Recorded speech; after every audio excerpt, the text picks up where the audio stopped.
আসসালামু আলাইকুম। Hello everyone, welcome to my channel simple life আইরাস মম। সবাইকে স্বাগতম জানিয়ে আমাদের সাদামাটা জীবনের নতুন একটি ব্লগ ভিডিও নিয়ে হাজির হয়েছি। আশা করছি আমার আজকের ব্লগ ভিডিওটিও আপনাদের কাছে ভালো লাগবে। আমি ফারজানা ইয়াসমিন মেওয়া আছি আপনাদের সাথে কিশোরগঞ্জ থেকে। এই মুহূর্তে যেখান থেকে আমার সাথে আছেন, আমার কথাগুলো শুনছেন, আমার ব্লগ ভিডিওটি দেখছেন, আশা করছি আল্লাহর রহমতে সবাই ভালো আছেন। আপনাদের দোয়ায় আল্লাহর রহমতে আলহামদুলিল্লাহ আমিও আমার পরিবারের সাথে বেশ ভালো আছি।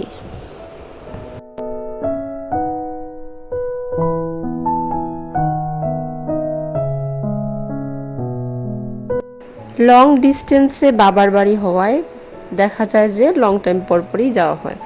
তো এবারও তার ব্যতিক্রম নয়, 11 মাস পর যাচ্ছি বাবার বাড়িতে।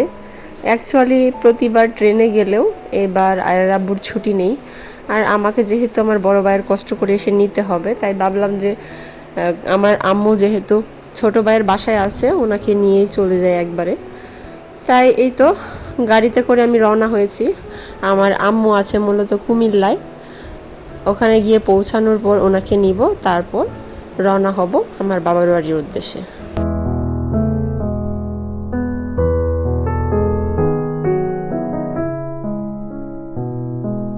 ট্রেন ছাড়া অন্য কোনো পরিবহনে এই প্রথম আমার মেয়ে একটা দীর্ঘ সময় জার্নি করবে। জানি না আজকে সারাটা দিন কিভাবে কাটবে। যাই হোক, আমরা 3.5 ঘন্টার একটা জার্নি করে ঢাকা থেকে কুমিল্লায় চলে এসেছি। আর এই তো আমার ভাইয়ের ছেলের সাথে ও বেশ ভালো একটু সময় কাটাচ্ছিল, ছাদে ওরা একটু খেলাধুলাও করছিল।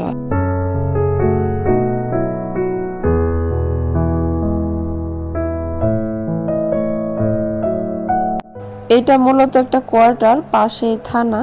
আর এই যে কোয়ার্টারটা, এটা মূলত থানার ওসির জন্য বরাদ্দ করা হয়েছে। আর এই পুরো বিল্ডিংয়ে আমার ভাই এবং তার ফ্যামিলি থাকে। তো অনেক করে বলার পরও আমরা থাকিনি। ভাই বলেছিল 2টা দিন ওখানে থেকে তারপর গ্রামের বাড়িতে যেতে।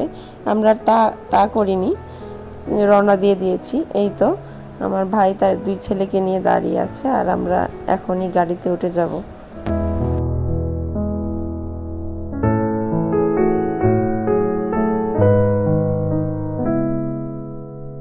বাড়িতে যাওয়ার জন্য এত বেশি মন খারাপ করছিল যে ভাই এত করে বলার পরেও থাকিনি, বাড়ির উদ্দেশ্যেই রওনা হয়ে গিয়েছি। যেহেতু 1 বছর পর বাড়িতে যাচ্ছি, তাই অন্য কোথাও আর থাকার এক মুহূর্ত ইচ্ছে হচ্ছিল না। কতক্ষণে বাড়িতে যাব সেইটাই চিন্তা করছিলাম। যাই হোক, যেতে যেতে আমাদের অনেকটাই সময় লেগে গিয়েছিল। 3 ঘন্টার জার্নি আমাদের প্রায় 6 ঘন্টার মতো লেগে গিয়েছিল। তো অবশেষে অনেক কষ্টের পর আমরা এসে পৌঁছালাম ফাইনালি বাবার বাড়ি, জন্মস্থান। আর এই তো আমি এখন সেই জায়গায় পৌঁছে গেছি।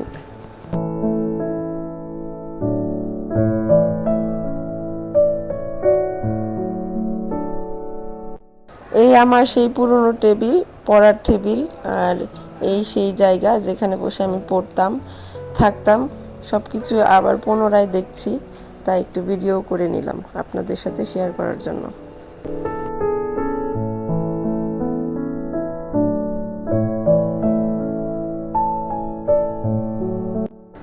আর এটা পরের দিন সকালবেলা আমার মেয়ে ঘুম থেকে উঠে বাচ্চাদের সাথে খেলাধুলা শুরু করে দিয়েছে, আর তারা খুব মজাও করছিল। এদিকে আমার বড় বোন ফোন করছিল ওনার বাসায় যাওয়ার জন্য। আমার বড় বোনের শ্বশুর বাড়িটা খুব বেশি দূরে না, আমাদের গ্রামের অন্য প্রান্তে। তো বড় বোন রিক্সা পাঠিয়েছিল আমরা যাওয়ার জন্য। মূলত তার মেয়ে এবং ছেলের বউ দুইজনেই চলে যাবে। তো তার জন্যই উনি আমাদেরকে বলছিল যে খালি বাড়িতে এসে পরে কি করবি, আগে আয় একটু দেখে যা, ঘুরে যা। তো আপা আমাকে বারবার ফোন করছিল, যার ফলে আমি এবং আয়রা দুইজনেই রেডি হয়ে গিয়েছি, সেই সাথে আম্মাকেও নিয়ে নিয়েছি। আর আমরা রেডি হয়ে বাড়ির সামনে হাঁটাহাঁটি করছিলাম, কারণ রিক্সা নিয়ে আসার জন্য অপেক্ষা করছিলাম। আর এদিকে আয়রা খুব ভালো একটা সময় কাটাচ্ছিল। ছাগলের বাচ্চা প্লাস যে হাঁস মুরগি আছে তাদের সাথে খুব সুন্দর সময় কাটাচ্ছিল। তো অবশেষে রিক্সা আসার পরে আমরা রওনা হয়েছি।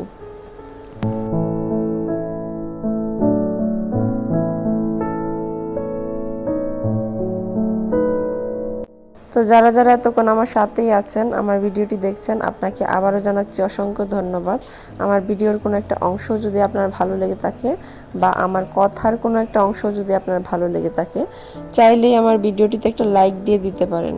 আর আপনি যদি আমার চ্যানেলে নতুন হয়ে থাকেন আর এই ধরনের লাইফস্টাইল ব্লগ দেখতে পছন্দ করে থাকেন, চাইলেই আমার চ্যানেলটিকে সাবস্ক্রাইব করে আমার পাশেই থাকতে পারেন। আর আপনি যদি ইতিমধ্যেই সেই কাজটি করে থেকে থাকেন, আপনাকে জানাচ্ছি অনেক অনেক বেশি ধন্যবাদ।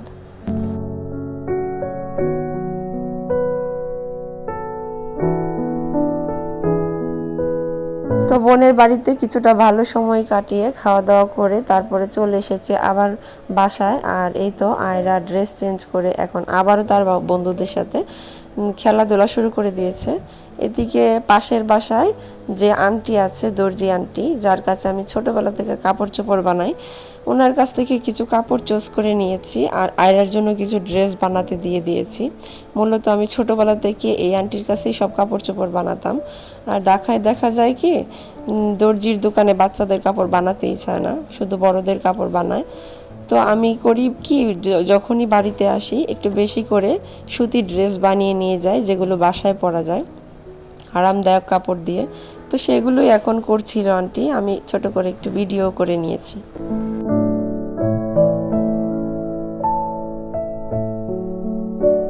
তো এখন হচ্ছে সন্ধ্যাবেলা, বাচ্চারা সবাই খেলছিল আর বাইরে ঝুম করে বৃষ্টি নেমেছে। বৃষ্টির একটু শব্দ আপনাদেরকে শোনানো যাক। গোলাপি কালার।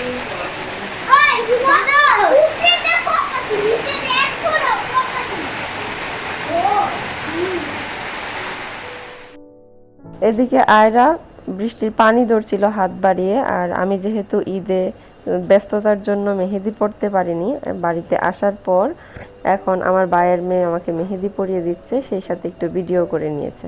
তো আজকের ভিডিওটি আর বড় করব না, আজকে এখান থেকে বিদায় নিয়ে নিচ্ছি। সবাই ভালো থাকবেন, সুস্থ থাকবেন, আমাদের জন্য দোয়া করবেন। আল্লাহ হাফেজ, আসসালামু আলাইকুম।